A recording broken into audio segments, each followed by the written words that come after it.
Hello, this is Earl Nightingale. The exciting, the phenomenal era in which we live has been called the Golden Age. It's an apt description. During our lives, more changes have occurred, more progress has been made than during any previous millennium in the development of man. It would be almost impossible to select the most important discovery in recent years. What would you choose? The jet engine, atomic energy, the new metals, synthetic fibers, rockets, satellites, transistors, the laser, television, plastics, antibiotics, computers, men on the moon, self-image psychology, mass communications. Well, the list goes on and on endlessly. And if reflection on the recent past is amazing, what about the near future? No one can say for sure what changes will come during the next 5 or 10 years, but they will come, and they'll be amazing, even fantastic. The head of one of the largest corporations, serving a term as professor at Columbia University, recently said that the two most important areas of development in the future will be the collection of data for business and marketing and the study of the motivation of people. And that's what this program is all about. Studies conducted by major universities and business organizations indicate that less than 10% of job failures are due to inability to master the technical aspects of the job.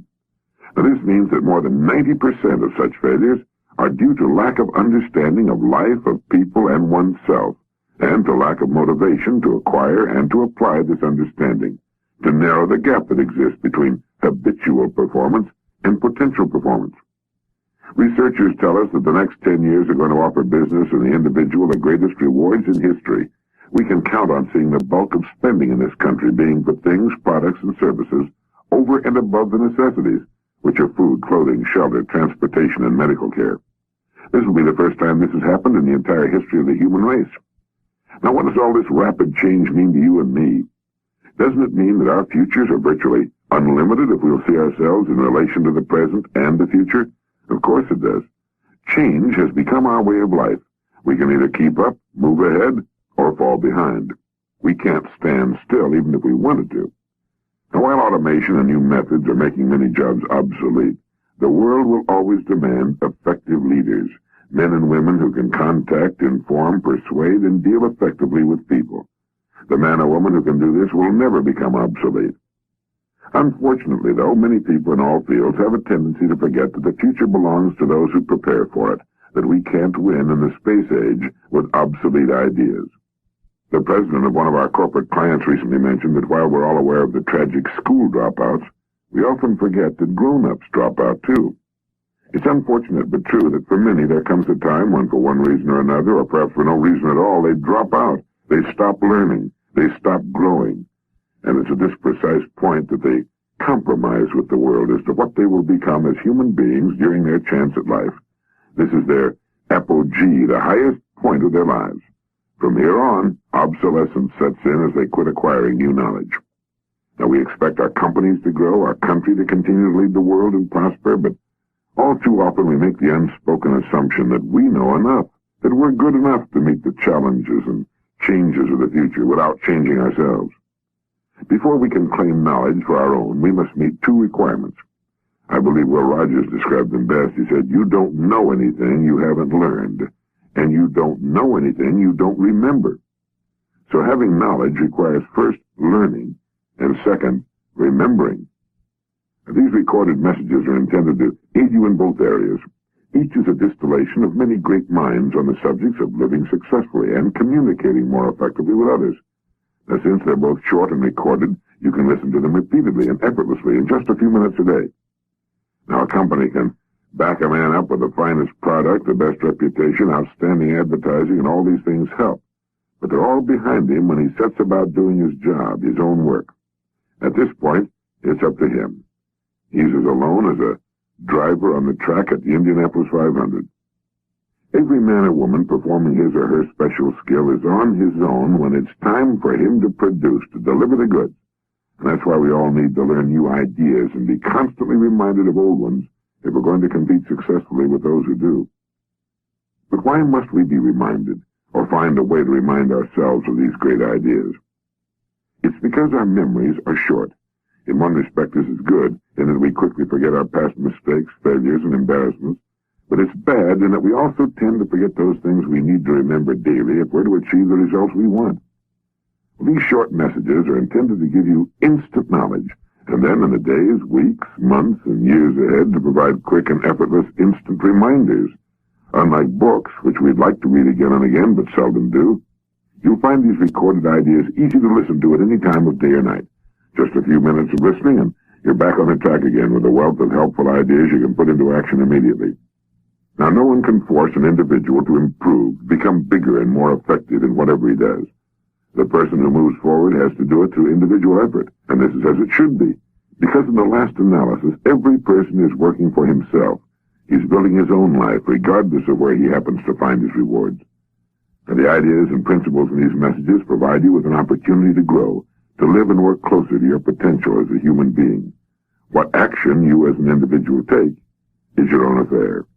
There isn't a human being on earth who's interested in growth and personal success who doesn't have these 4 vital needs. 1, information. 2, a plan of action to put that information to work. 3, reminding, constant reminding of what he or she knows. And 4, inspiration, the motivation to grow and build a better life on the foundation of his present one. I hope you'll enjoy these messages, and more, find them helping you toward the goals you want to achieve. Thank you.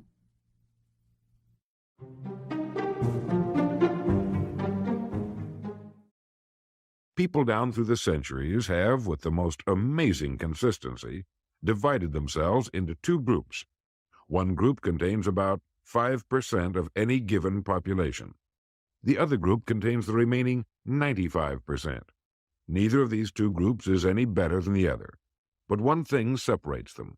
The big group, the one containing about 95% of the people, never seems to get the word, while the smaller group, the 5%, does. Now, what do I mean by getting the word? I mean about 95% of the people never quite understand, emotionally or intellectually, that we as individuals control, to an altogether unsuspected extent, our lives here on Earth. That each one of us is the architect of the structure fashioned by our years. You see, all of us want the same things, but only about 5% figures out how to get them. Within each of us burn 2 unquenchable ambitions: to serve importantly and to gain financial independence. Both of these worthwhile goals are within the reach of all of us, man or woman, but according to statistics, only about 5% achieve both of them. Why? Let's look at it logically. Every human being has a tendency to think, act, and talk like those by whom he is surrounded. This is environment, and it exercises an enormous influence on our lives. We've already pointed out that 95% don't seem to get the word in life. Then it follows that in the case of any given individual, the odds are 95 to 5 that he is surrounded by the larger group. And since a body in motion tends to remain in motion until acted upon by an outside force, that he will continue to conform to his group unless we can do a better job of serving him through knowledge. The failure of most people to live successfully is not caused by their lack of abilities, far from it, but rather in their failure to decide what it is they want, and understanding that our wants are governed by our talents and abilities, and that we are divided into 2 groups of roughly 5% and 95%, and that it's the 5% group which is successful. So here, let me give you a definition of success which, to my mind, covers the subject completely. Success is the progressive realization of a worthy ideal. That is, anyone who knows where he is going in life is a success. At the moment he makes the decision of what it is he intends to accomplish, of what it is he considers a worthy ideal, he is successful. Once this goal has been accomplished, he is again, by our definition, a failure, until he establishes a new goal toward which to work. To my mind, this is what we as human beings were intended to do, to go through life from one achievement to another, and to finally come to the end of our road here on Earth, still reaching, still working toward a new and better plateau on which to stand. For this is to live and live completely, to know as much as we can know, to serve as much as we can serve, to accomplish as much as we can accomplish. Well, since success is the progressive realization of a worthy ideal, why are we faced with only 5% who can be called really successful? Because the best estimates available tell us that only about 5% will ever decide upon and define the one thing they want, one thing because we can only do one thing at a time. To my mind, The story of a person's life is the story of a quest, a search to which he devotes his life. We know that the happiest people on earth are those who know exactly what it is they seek and set boldly out to find it. And while we're all dreamers, the fortunate ones are those who have found a dream so exciting and worthwhile that they'll devote a part or all of their lives to making that dream come true. But while all dream, by far the great majority, that 95%, never realizes that a persistent daydream is often the point on which we should set our compass, the place toward which it is meant for us to journey. The tragedy is that the great majority shrugs off this built-in direction finder and returns to the wide, visible, well-marked road in life which they feel must be the best road because it carries the heaviest traffic. Well, let's make this point clear. The road in life with the heaviest traffic is not the best road to follow, for it is the road of the 95%. It is the road with no more opportunity and with 19 times as much competition. Of all the billions of human beings who've lived on Earth, all great advances, all great ideas have come from just a handful, a few thousand out of billions. Now, how have the people as a group reacted to the great ideas? Every great leader and thinker, from Socrates to the Wright brothers, has been scorned, ridiculed, poisoned, imprisoned, stoned, pilloried, burned at the stake, or crucified. Mankind as a group has made a consistently grisly game of tormenting his saviors. Why? Lack of information, lack of knowledge. It comes from following the wrong crowd. What can we learn from all this as individuals? Two things. One, to amount to anything as individuals, we've got to be individuals. We've got to have individual goals, individual thinking, individual action. And two, we must never conform to the great mass of people. We must love them, help them, for our joy and success will be determined by the extent to which we serve them. But we must never lose our individuality and identity by permitting ourselves to be submerged in this suffocating sea of indirection and purposelessness. There's nothing wrong with emulation. In fact, it's a good idea, so long as we emulate a person who represents that which we wish to become, but never the crowd, never the 95%. We are what we think about. Our minds, our thinking, controls our destinies here on Earth to a degree totally unsuspected by the great majority of people. When you think about it a moment, it becomes so obvious, so clear and simple.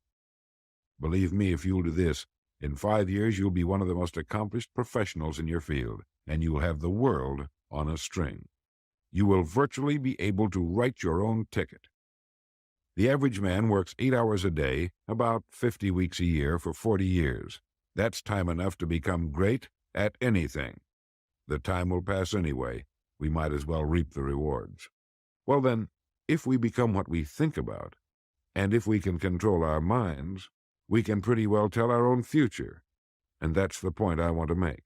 That's what I meant when I said earlier that each one of us is the architect of the structure fashioned by our years. This means that if we're confused about what we wish to become or accomplish, our lives, our environment will mirror that confusion. It also means that if we know what it is we seek, that it must be accomplished. We as individuals can call our own shots for the rest of our lives. We can know what it means to go through life from one success to another, to play life according to the rules and reap the rewards. We can know what it means to have peace of mind and live calm, cheerful, successful lives.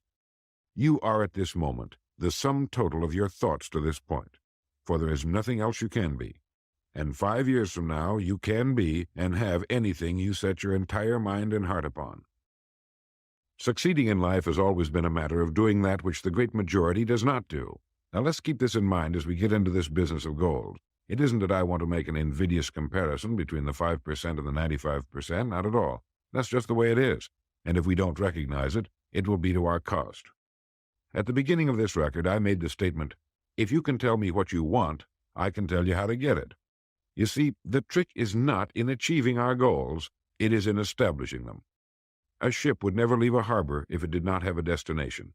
An industrial plant would never open its gates if it did not have a product or a purpose. Successful people are not people without problems. They have, as a rule, just as many problems and largely the same kind as everyone else. The difference is that they learn to solve their problems.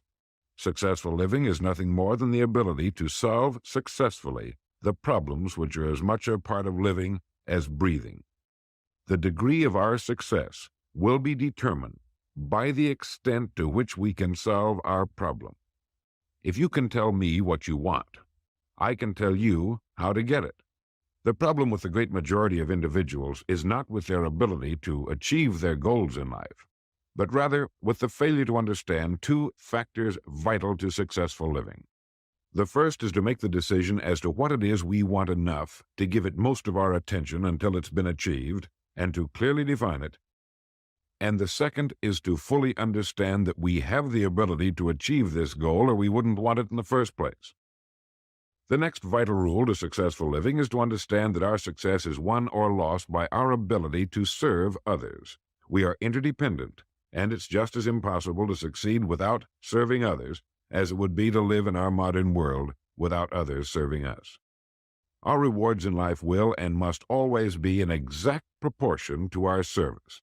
It is the misunderstanding of this single law which, in my mind, is responsible for fully 90% of the frustration and discontent we see around us.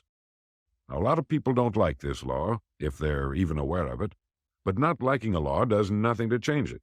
The basic laws of nature and economics are unchanging. If we're out of step with them, we are, as Thomas Huxley put it, checkmated. Those who know and work with the laws, he said, they are paid with the overflowing sort of generosity with which the strong delight in strength. If a person doesn't like his income, all he has to do is take a good long look at his service. Our rewards will always be in exact proportion to our service. This is the law, then, that lies as the supporting structure of economics and personal well-being, so fix it in your mind. All attempts to sidestep or in any way avoid this law will result in frustration and failure.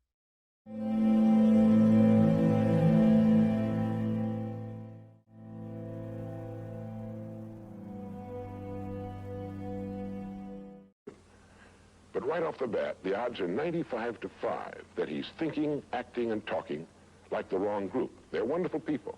They love him. They'd do anything in the world for him. They want him to succeed. But the odds are 95 to 5 they haven't got the answers he needs if he's to reach fulfillment as a human being, if he's to reach this success that he wants, if he's to reach into these deep reservoirs of ability and genius we know he possesses and draw it out.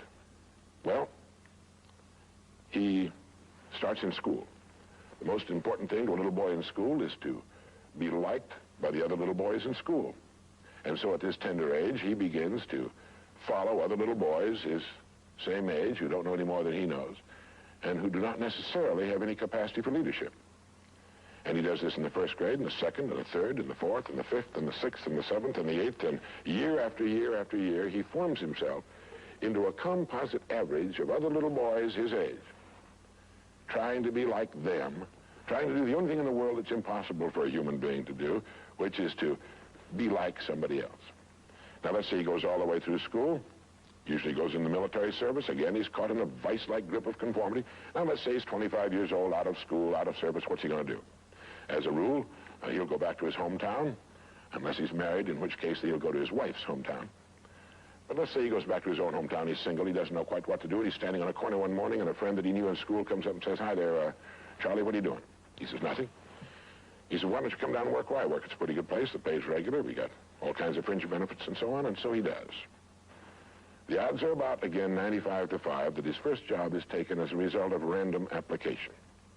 On the job, without thinking about it, the most natural thing in the world for him to do is to look around, see how the other guys are doing their job, and to begin doing his the same way, assuming that what is normal for them is normal for him. No reason for this. He doesn't think about it. He just does it. Now, he has stretching in front of him 50 years or more in the golden age that man has been dreaming of since the days of ancient Greece. What's he going to do with these 50 golden years? Well, let's take a close look at him. We know that he works 40 hours a week, as a rule. 40 hours a week, which leaves him 72 hours a week when he's neither working nor sleeping. 72 free, discretionary hours each week to do with as he pleases. Now, at this point, of course, he's married. He has his little house and his little car. And this is about what he does with his free 72 hours every week. He'll do what the other fellows are doing with their free 72 hours every week, which is virtually nothing at all. On a typical day, he'll quit right on the dot, get in his little car, go to his little house, go in his little kitchen, kiss his little wife, and say, "I'm tired." They've even figured out why he says that. The experts believe that he used to hear his father say that back when men used to get tired working during the day, and he picked it up and he repeats this every night when he gets home. He bolts his little meal and then heads for the living room where he turns on his escape box. Click. Takes 15 or 20 seconds for the screen to light up, a period of time he finds interminable, but he gets through it somehow. Maybe kicks the dog or thumbs through a magazine or something. But then the screen lights up and he does too a little bit, and there in front of him he sees people in all kinds of funny old-time costumes all killing each other at a great rate. One expert has agreed that the average family can see more death and bloodshed and carnage on his television set in a week than Crassus saw when he crucified 6,000 prisoners on the southern road to Rome. But you know how those experts are. He could certainly be off one or two. But he sits there for about 5.5 or 6 hours. 25% of all free time now is spent in front of the tube, according to the latest statistics. Now, there's nothing wrong with this particularly, except that he's watching other people who are earning excellent incomes in the pursuit of their careers, while he doesn't make a nickel, and gets the only two things you can get from watching TV on that kind of a schedule. He gets red eyes and a hollow head. Now, this is not meant to be an indictment of television. I've got a couple of television sets at home, too. I have a couple of cars at home, too, but I don't go home at night and drive around the block for 6 hours. If there's someplace I want to go, fine. My car will take me there. If there's a great program, like a golf match or something like that, I want to see it. But he sits there for 6.5 hours until finally his wife, who's a little more practical than he is, taps him on the shoulder and she said, "Charlie, I think it's about time you went to bed. You've got to get up in the morning, go to work." And he's okay, and he shuts it off. He knows how to do that. He just shuts it off and goes to bed. Next morning he gets up and he does this all over again. He does this every day for 40 years. At the end of 40 years, he's retired, which always kind of catches him by surprise. No one's ever figured that one out either. And then he dies at 85 or 90, the way medical science is moving us along, out of sheer boredom. Well, what's the problem? Is there a tragedy here? Not really, if that's the way Charlie wants to spend his life, our mythical, hypothetical young man. If he wants to spend his life that way, that's his business. He lives in a free society, he can do anything with it he wants. But there's a terrible tragedy here if he's living that way because of the total lack of a decision. If he's living that way simply because he's still doing what he was doing in the first and second grade, and that's going along with the fellows up and down the block on the unspoken assumption that they know how to live, then there's a real tragedy there, because they've never known how to live, not in all the recorded history of mankind. He never finds out who he is. He never reaches into the deep depths of his abilities, his talents. He never learns that he can have just about anything he wants in the world, that he can call his own shots, tell his own fortune. And it's kind of a pity. Well, what's needed? Well, what's needed, I think, is a checklist, like an airplane pilot uses. I think that living successfully is as important as flying an airplane. And here are some of the things that I think should be on that checklist that could help this man live a more meaningful, more interesting, more exciting, more enjoyable life. The first thing that he ought to have on his checklist, in my opinion, is the word a goal. A man without a goal is like a ship without a rudder. He doesn't know where he's going. He then belongs to that 95% that is just living day by day, month after month, like a starfish or an amoeba. He needs to know where he's going. Back in the early days of navigation, sailors used to see a strange sight in the Antarctic. They'd see a giant iceberg towering high out of the sea, and it would be moving against the wind. The wind would be blowing this way. The great iceberg would be moving right into the teeth of the wind. And this, of course, frightened the sailors whose ships were powered by the wind, until it was discovered that, of course, only a fraction of the great berg was visible, and that its huge, ponderous roots were caught in the great currents of the ocean. And it was being borne purposely along its way, regardless of the winds and the tides on the surface. Well, this is what a man needs. He needs his roots deep in a great mainstream of his own choosing, and then he'll move along his way, regardless of the winds on the surface of his life or short-term expediency, and he'll get to where he's going. The second word on our checklist might be the word attitude. It's been called the most important word in any language in the world, because it's our attitude toward our world, toward all the people in it, that will determine the world's attitude and all the people's attitude toward us. It's a simple thing. Most of us know it, but we tend to forget it. People will react to us according to our attitude. And our attitude is the greatest gift we can be given. You know, the little creatures of the world were given a wonderful gift by Mother Nature. called protective coloring, in which they can blend into their background without being seen. But man was not given this great gift, because man was given an incalculably greater one. Only man has the godlike power to make his surroundings change to fit him, because his environment will change as he changes. A man's environment is a merciless mirror of him as a human being. And if he thinks his environment can stand a little improvement, all he has to do is improve, and his environment will improve to reflect the changing man. Third would be the word think. To think. The highest function of which a human being is capable. It was put pretty well by the great Pulitzer Prize-winning playwright Archibald MacLeish in his great play, The Secret of Freedom, in which he has one of his characters say, "The only thing about a man that is a man is his mind. Everything else you can find in a pig or a horse." I'd like to tell you about the strangest secret in the world. Not long ago, Albert Schweitzer, the great doctor and Nobel Prize winner, was being interviewed in London, and a reporter asked him, "Doctor, what's wrong with men today?" The great doctor was silent a moment, and then he said, "Men simply don't think." And it's about this that I want to talk with you. We live today in a golden age. This is an era that man has looked forward, dreamed of, and worked toward for thousands of years. But since it's here, we pretty well take it for granted. We in America are particularly fortunate to live in the richest land that ever existed on the face of the earth, a land of abundant opportunity for everyone. But do you know what happens? Let's take 100 men who start even at the age of 25. Do you have any idea what will happen to those men by the time they're 65? These 100 men who all start even at the age of 25 believe they're going to be successful. If you asked any one of these men if he wanted to be a success, he'd tell you that he did.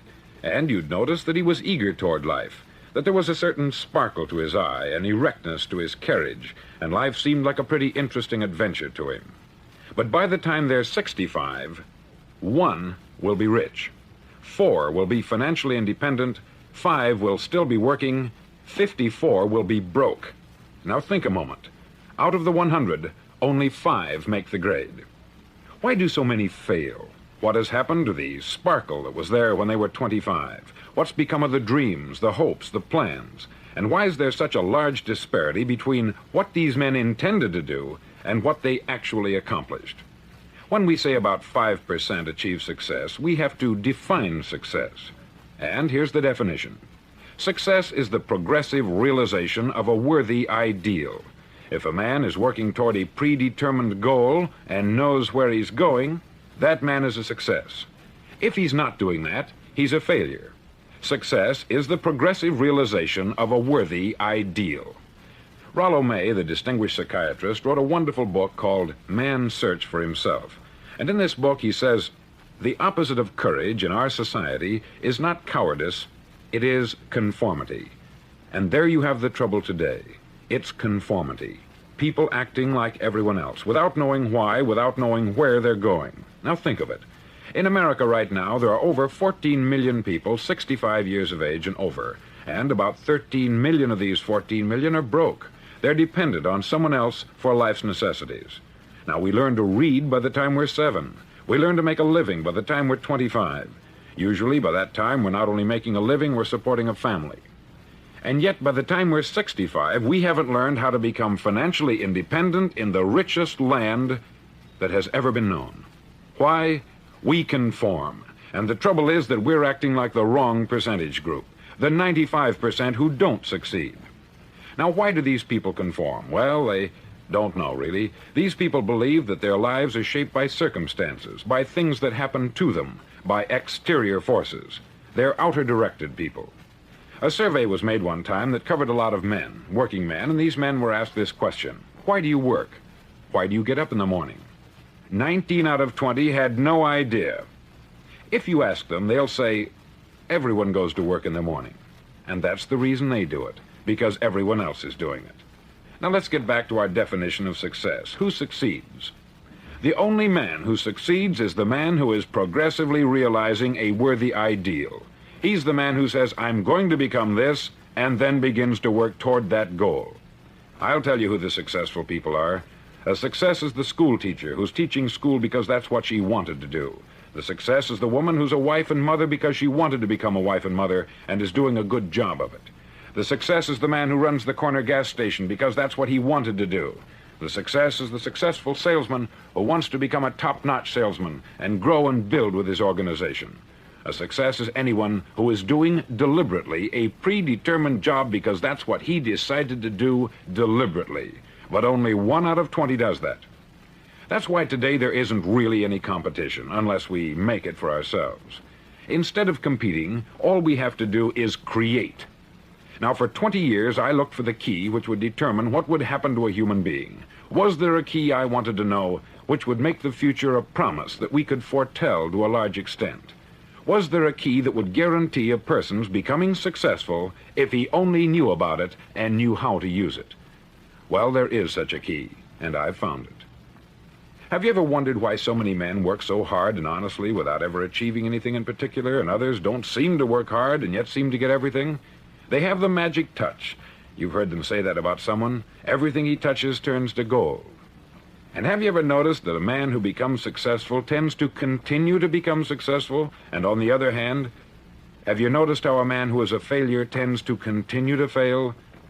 It's because of goals. Some of us have them, some don't. People with goals succeed because they know where they're going. Now think of a ship leaving a harbor, and think of it with the complete voyage mapped out and planned. The captain and crew know exactly where it's going and how long it will take. It has a definite goal. 9,999 times out of 10,000, it will get to where it started out to get. Now let's take another ship, just like the first, only let's not put a crew on it, or a captain at the helm. Let's give it no aiming point, no goal, no destination. We just start the engines and let it go. I think you'll agree with me that if it gets out of the harbor at all, it will either sink or wind up on some deserted beach a derelict. It can't go any place because it has no destination and no guidance. It's the same with a human being. Take the salesman, for example. There is no other person in the world today with the future of a good salesman. Selling is the world's highest paid profession, if we're good at it and if we know where we're going. Every company needs top-notch salesmen, and they reward those men. The sky is the limit for them. But how many can you find? Someone once said, the human race is fixed, not to prevent the strong from winning, but to prevent the weak from losing. The American economy today can be likened to a convoy in time of war. The entire economy is slowed down to protect its weakest link, just as the convoy had to go at the speed that would permit its slowest vessel to remain in formation. That's why it's so easy to make a living today. It takes no particular brains or talent to make a living and support a family today. So we have a plateau of so-called security, if that's what a person's looking for. But we do have to decide how high above this plateau we want to aim for. Now let's get back to the strangest secret in the world, the story that I wanted to tell you today. Why do men with goals succeed in life and men without them fail? Well, let me tell you something which, if you really understand it, will alter your life immediately. If you understand completely what I'm going to tell you from this moment on, your life will never be the same again. You'll suddenly find that good luck just seems to be attracted to you. The things you want just seem to fall in line. And from now on, you won't have the problems, the worries, the gnawing lump of anxiety that perhaps you've experienced before. Doubt, fear, well, they'll be things of the past. Here's the key to success, and the key to failure. We become what we think about. Now let me say that again. We become what we think about. Throughout all history, the great wise men and teachers, philosophers and prophets have disagreed with one another on many different things. It is only on this one point that they are in complete and unanimous agreement. Listen to what Marcus Aurelius, the great Roman emperor, said. He said, "A man's life is what his thoughts make of it." Disraeli said this, "Everything comes if a man will only wait. I have brought myself by long meditation to the conviction that a human being with a settled purpose must accomplish it, and that nothing can resist a will that will stake even existence for its fulfillment." Ralph Waldo Emerson said this, "A man is what he thinks about all day long." William James said, "The greatest discovery of my generation is that human beings can alter their lives by altering their attitudes of mind." And he also said, "We need only in cold blood act as if the thing in question were real, and it will become infallibly real by growing into such a connection with our life that it will become real. It will become so knit with habit and emotion that our interest in it will be those which characterize belief. He also said this: if you only care enough for a result, you will almost certainly attain it. If you wish to be rich, you will be rich. If you wish to be learned, you will be learned. If you wish to be good, you will be good. Only you must then really wish these things, and wish them exclusively, and not wish at the same time 100 other incompatible things just as strongly. In the Bible you read, in Mark 9:23, "If thou canst believe, all things are possible to him that believeth."